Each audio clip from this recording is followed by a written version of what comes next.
ইয়াকা না'বুদু ওয়া ইয়াকা নাস্তাঈন। আমি বলবো আল্লাহ তোমারই ইবাদত করি, তোমার কাছে সাহায্য চাই। আল্লাহর ইবাদতই যদি করি তাহলে আল্লাহর যাকাত দেওয়া মালটা ঘরে রেখে আমি নামাজে মনোযোগী হইতে পারবো না। জোরে বলেন সুবহানাল্লাহ।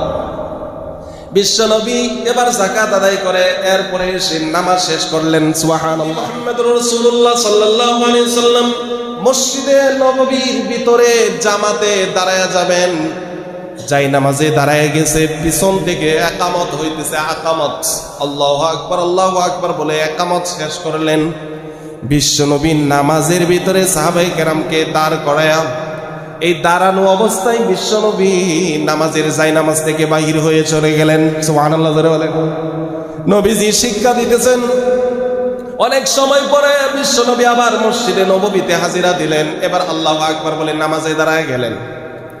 নামাজ শেষ করলেন। সাহাবায়ে কেরামকে বললেন, হে সাহাবায়ে কেরাম, আমি কেন নামাজ রেখে বাহির হইলাম আপনারা কি জানেন? বলে, না, আল্লাহ আর আল্লাহর রাসূলই ভালো জানে, আমরা জানি না।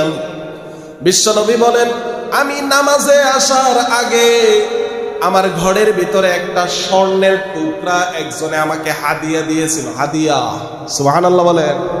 স্বর্ণের টুকরাটা এমন বড়, এবার আমার উপরে যাকাত ফরজ হয়ে গিয়েছে।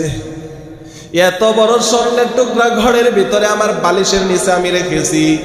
নামাজের ভিতরে আইব, নামাজে কিন্তু এখনো আল্লাহু আকবার বলে তাকবীর বাঁধে নাই। বিশ্বনবী তাকবীর না বেঁধে এবার স্বর্ণটার দিকে দৌড়ে গেলেন। ঘরের ভিতরে গিয়ে স্বর্ণের টুকরাটা নিয়ে আসে, সাথে সাথে যাকাত দিয়ে সদকা করে সবটা বিলায়া দিলেন। বিলায়া দেওয়ার পরে এবার নামাজে দাঁড়ায় গিয়েছে। সুবহানাল্লাহ।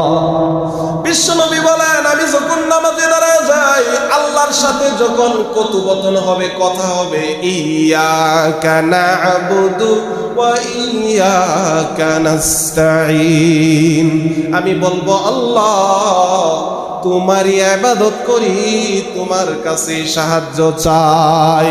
আল্লাহর ইবাদতই যদি করি তাহলে আল্লাহর যাকাত দেওয়া মালটা ঘরে রেখে আমি নামাজে মনোযোগী হইতে পারবো না। জোরে বলেন সুবহানাল্লাহ।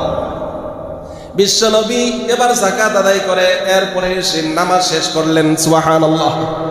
সাহাবায়ে কেরামকে শিক্ষা দিলেন, আমাদেরকে শিক্ষা দিলেন। তার মানে বললেন, এ উম্মতেরা ঘরের ভিতরে যাকাত দেওয়া সম্পদ সাবধান জমা করে রাখা যাবে না।